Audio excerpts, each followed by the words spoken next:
Some things on the internet are not meant to be found. They lurk in the shadows, waiting. The door wouldn't stay closed. I don't mean it was broken. The latch worked fine when we arrived.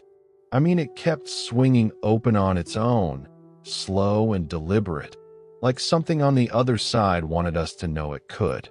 The first time, my husband laughed and blamed the wind. The second time, nobody laughed.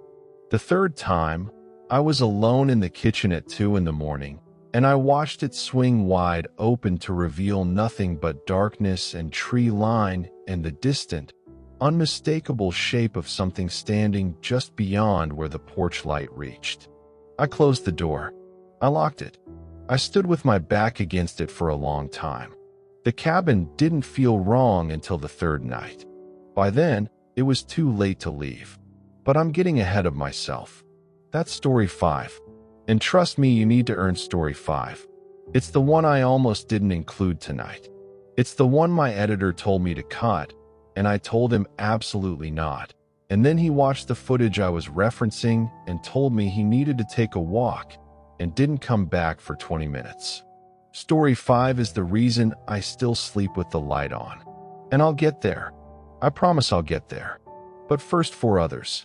For stories that will make you second-guess every camping trip, every cabin rental, every quiet weekend in the woods you've ever taken or ever plan to take. By the end of tonight, you'll understand why some places stay abandoned, why some trails have no reviews, why the best-rated cabin in the most beautiful part of the country sometimes sits empty all summer long. Stay with me. Welcome back, everyone. For those of you who are new, you picked a hell of a night to show up. For my regulars, you already know how this works. No jump scares, no gimmicks, just stories, real ones, or as close to real as I've been able to verify. And after the response we got from the hospital records video last month, I know a few of you have been doing your own digging. Shout out to the 3 people in the comments who actually drove to the county clerk's office. You're unhinged. I respect it deeply. Tonight, 5 stories, all cabin-based, all submitted by people who swear on their lives these things happened. I believe them. You will too. All right, lock the door. Turn the lights up if you need to. No judgment here. Story 1 begins in 1997, deep in the Appalachian woods, with a family who just wanted a quiet summer vacation. The Pattersons, and that's not their real name, but it's what I'll call them, booked the cabin through a classified ad in an actual newspaper. 1997. That's how you found things then. A hand-typed listing, a phone number, a deposit mailed in a check envelope. The cabin sat on 12 acres outside Harlan County, Kentucky. No neighbors for 3 miles in any direction, the listing said. Completely private. Completely secluded. That part turned out to be wrong. There were 4 of them, David and Elaine, their teenage son Marcus, and their 10-year-old daughter, Lily. They drove 6 hours from Cincinnati, arrived on a Sunday evening, and by all accounts, the first day was exactly what a vacation in the woods is supposed to be. They grilled on the porch. Marcus found a decent signal on the portable radio. Lily caught a frog down by the creek and named it Gerald. David said it was the most relaxed he'd felt in years. Day 2 is when it started. Marcus was the one who noticed first. He'd gone out after dinner to look at the stars. Clear skies, no light pollution, the kind of sky you forget exists when you live in a city, and he saw it. A light in the woods. Soft, yellowish, the kind that comes from a window. Maybe a quarter mile through the trees, possibly less. He went inside and told his dad. "There's a cabin over there," Marcus said. "Someone's home." David looked at the listing again. No neighbors for 3 miles. He shrugged it off. Maybe the ad was old. Maybe a new place had gone up. It didn't seem like a problem. It seemed like nothing. The second night, Elaine heard something outside. A sound she struggled to describe later. Not footsteps exactly, more like the rhythm of footsteps. something that stopped when she went still and listened. She lay in bed for 40 minutes waiting for it to come back. It didn't. In the morning, she told David, who told her it was probably deer. "Deer don't stop walking when you hold your breath," she said. David didn't have an answer for that. The third night, Lily saw the figure. She'd gotten up to use the bathroom the cabin only had one, off the hallway, and on her way back to bed, she passed the window that faced the eastern tree line. She stopped. She wasn't sure why. She said later it was like something told her to look. And when she looked, she saw it, a shape, roughly human, standing at the edge of the trees. Still, just standing, facing the cabin. She didn't scream. She didn't wake anyone up. She went back to her room, got under her covers, and stayed there until morning. She was 10 years old. She said she didn't want to make a big deal out of it. She told her mom at breakfast. Her mom told her dad. Her dad said they'd check it out during the day when everything looked less frightening, which is the kind of thing parents say and usually turn out to be right about usually. Day 4. David and Marcus walked the eastern tree line in the full light of afternoon.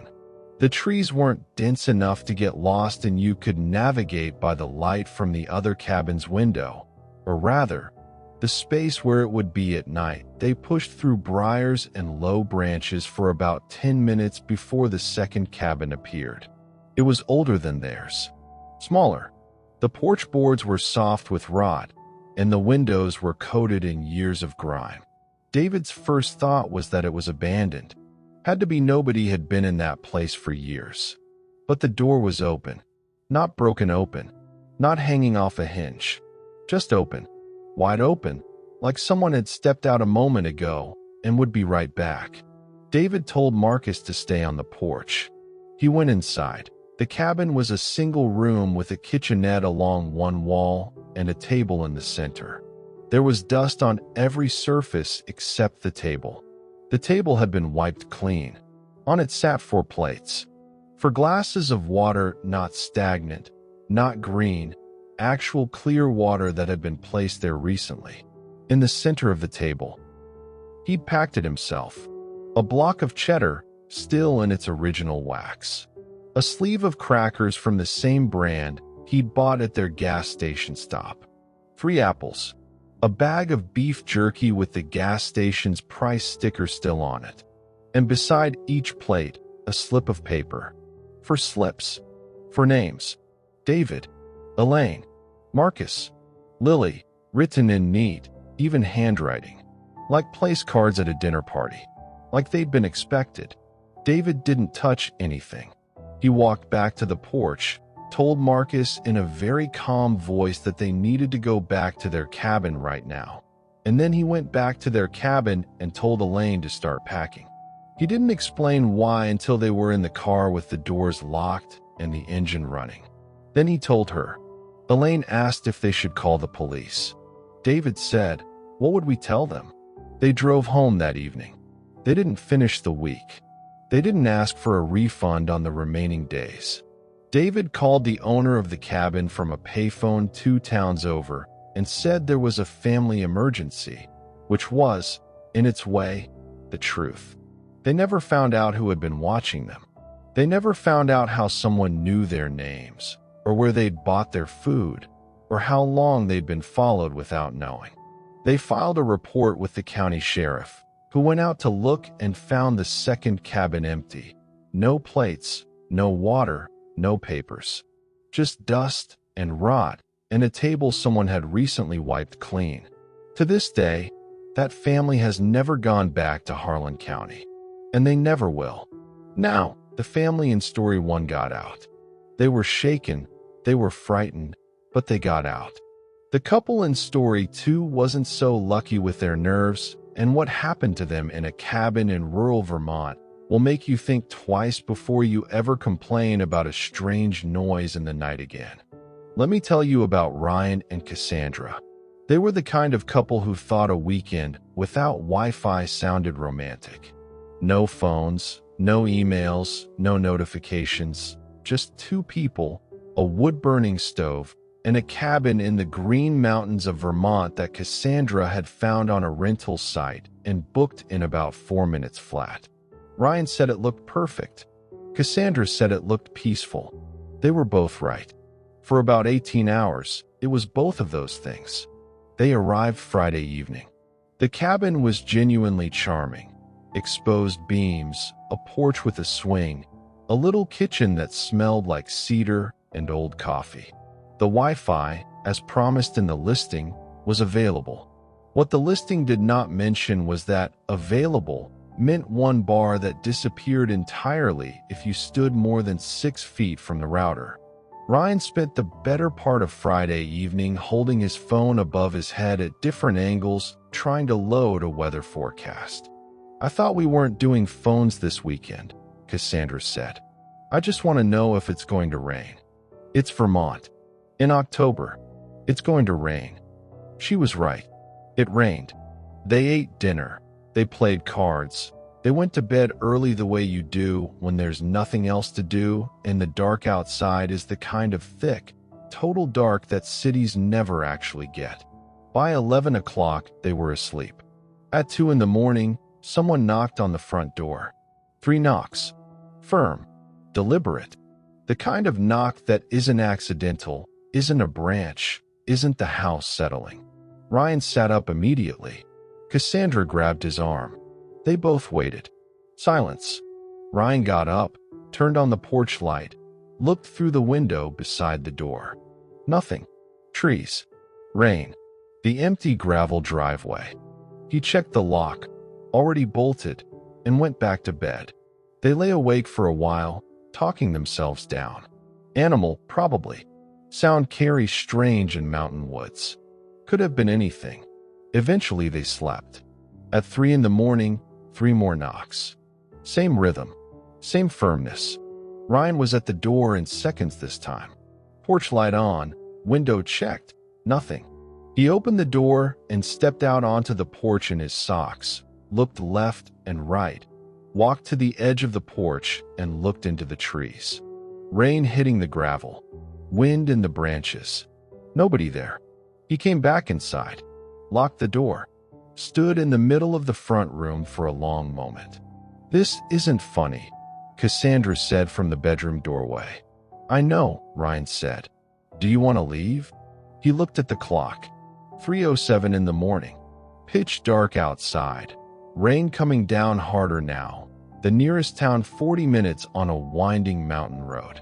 "Let's just stay up until sunrise," he said. "Then we reassess." They made coffee. They sat at the kitchen table with every light in the cabin on and talked about things that had nothing to do with knocking sounds, which is a very human and very understandable coping mechanism that was about to become completely useless. At 4 in the morning, the knocking came from inside the walls. It started beneath the kitchen floor. A slow, rhythmic knock, 3 beats, same pattern as before, as if whatever was doing it wanted them to make the connection, as if it wanted them to know it had been there the whole time. Cassandra's coffee cup hit the table. Ryan pushed his chair back so fast it fell over.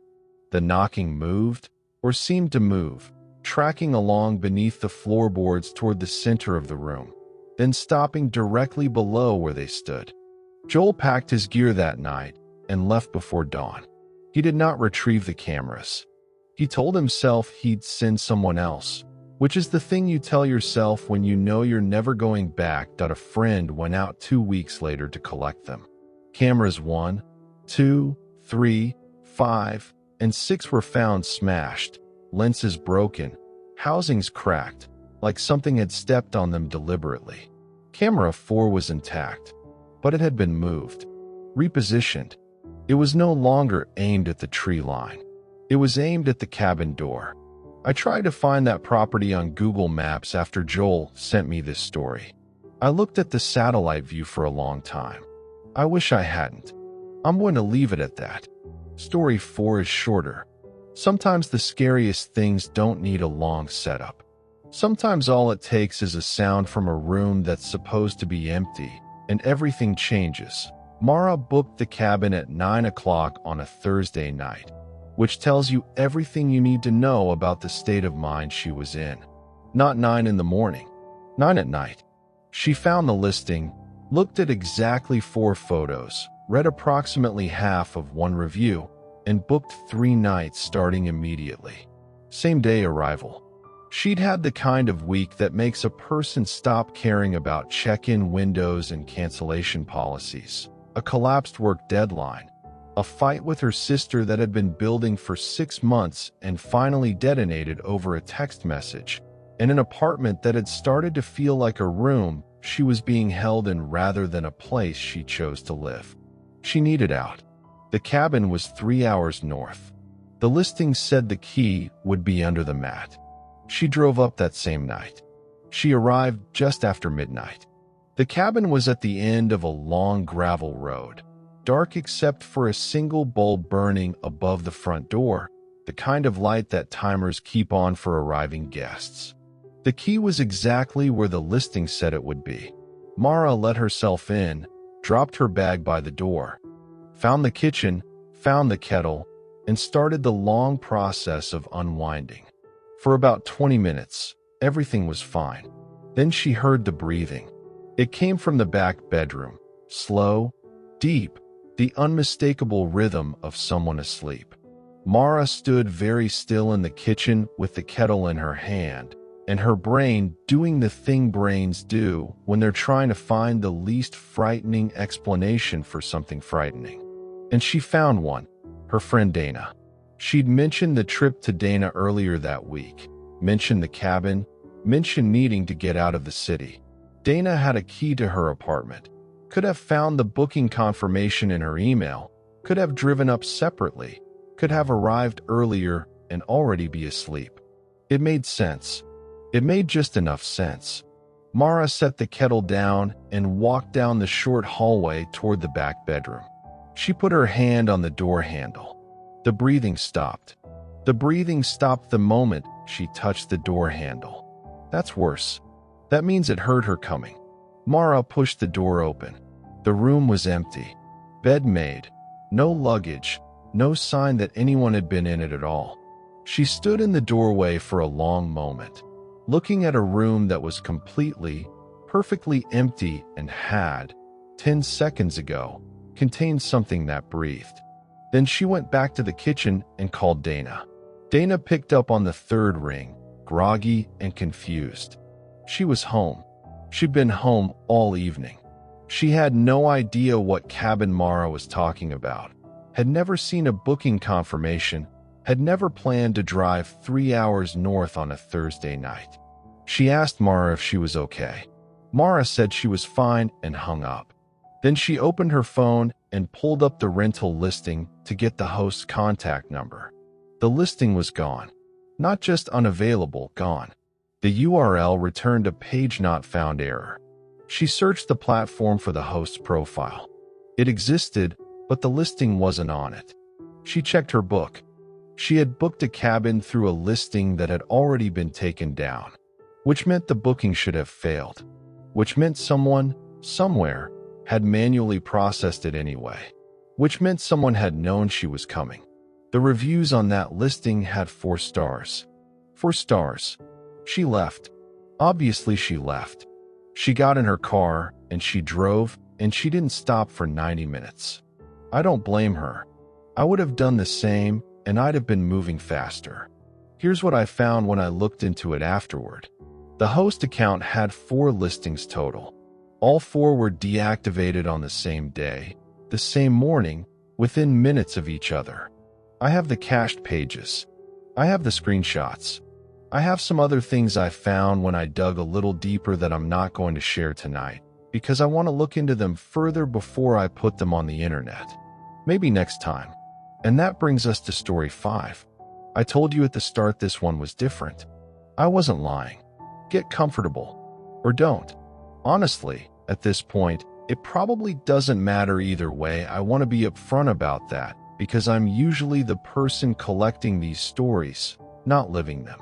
I'm usually the one on the other end of a phone call or an email, asking follow-up questions, fact-checking details, trying to find the rational thread that holds an irrational experience together. For this story, I don't have that distance. For this story, I'm the narrator in the way I'm never supposed to be. It was October. 4 of us, myself, my college roommate Dev, his girlfriend at the time whose name I'll leave out at her request, and our friend Caleb, who had found the cabin and organized the whole trip with the specific energy of someone who has never once in his life considered that a plan might go wrong. 3 nights in the Cascades.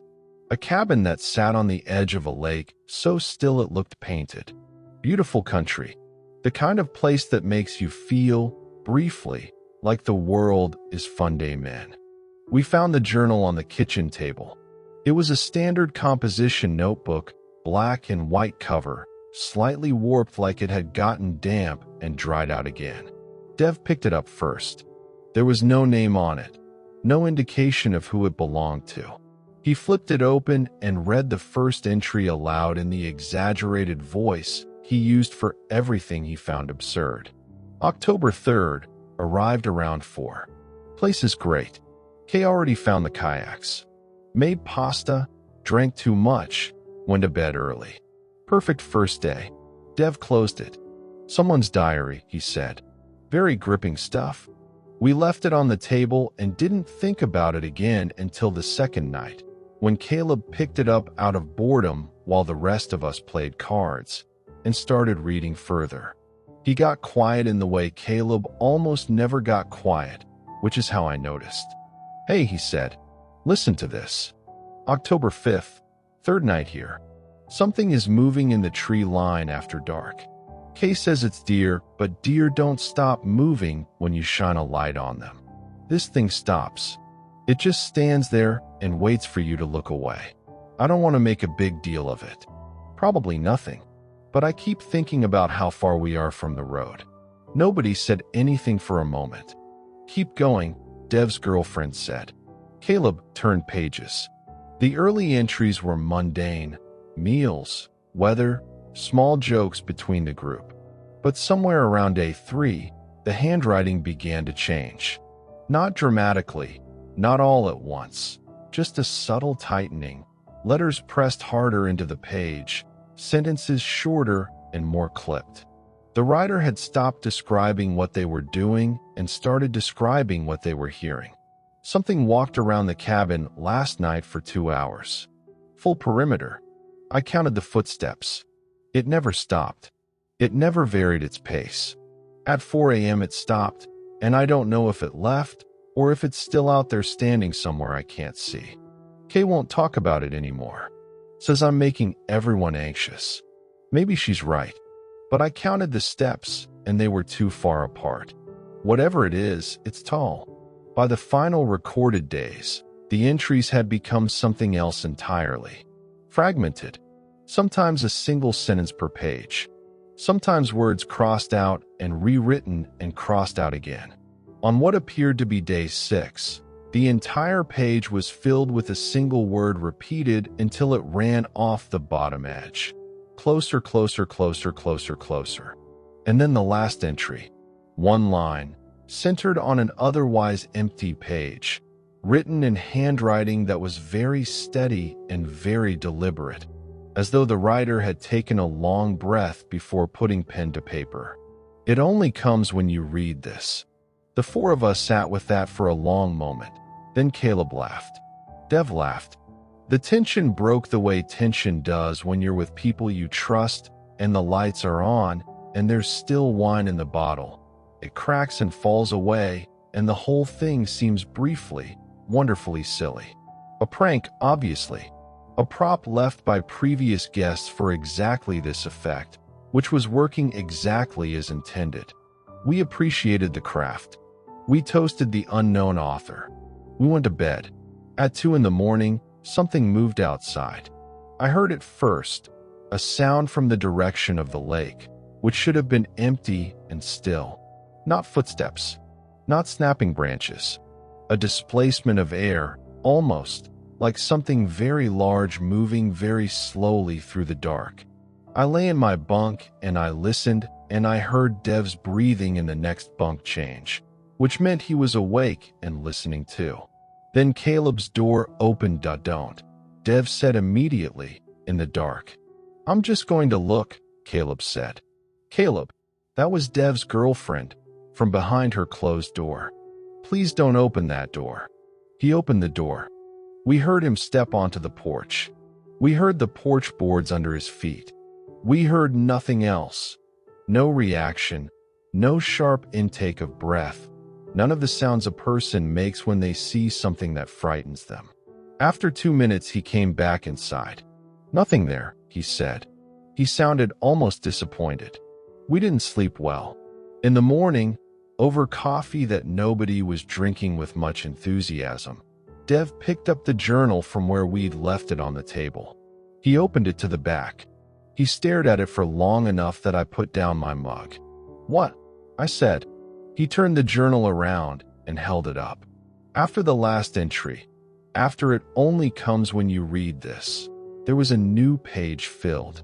The handwriting was different, not one of ours. Or if it was, none of us claimed it, and I believed them, each of them. Because the look on Dev's face when he turned that journal around was not the look of someone running a joke to its conclusion. It was the look of someone who needed to sit down. The entry was dated the night before, the night Caleb had opened the door. It read, 5 entries left. He swore he didn't write it. We believed him. That was almost worse, because if none of us wrote it, then something had come to that table in the night, while we were lying awake in our bunks listening to the dark, and had picked up the pen and written in a notebook it had apparently been watching us read. We left that morning. We left the journal on the table exactly as we'd found it, because none of us wanted to touch it and none of us wanted to take it, and honestly, none of us wanted to be the person who decided what happened to it next. I thought a lot about those 5 entries. Whether they're a countdown, whether they're a warning, whether whoever, whatever, wrote them had a specific number in mind for a specific reason, or whether it simply knew that 5 was enough to make sure we'd never stop thinking about it. It worked. There were 4 of us that weekend. I'm the only one who still answers when the others call. Make of that what you will. I'm not ready to say more than that tonight. Maybe someday. Maybe when I understand it better myself. Maybe after 5 more entries. So 5 stories, 5 cabins, 5 reasons to maybe reconsider that wilderness rental you've got bookmarked. I want to thank you for staying until the end, genuinely. And if you made it this far, you already know which story you'll be thinking about when you try to sleep tonight. For most of you, it's probably the last one. I understand. I was there, and I'm still thinking about it. Here's what I want from you before you go. If you've ever had something happen in a cabin, a rental, a campsite, something that didn't have a clean explanation, something you've never quite been able to let go of, put it in the comments. I read every single one. Some of your stories have ended up in these videos, and yours might be next. Tell me which story got to you most tonight. Vote in the poll. And if you have someone in your life who thinks they don't scare easily, send this to them. We'll see. Remember the door from the beginning of tonight? The one that kept swinging open on its own. The one I was standing against at 2 in the morning with my heart, doing things hearts aren't supposed to do? I still don't know what was on the other side of it. Next time, we go somewhere colder and darker. Stay inside tonight. And if you hear knocking, don't answer it. You already know why.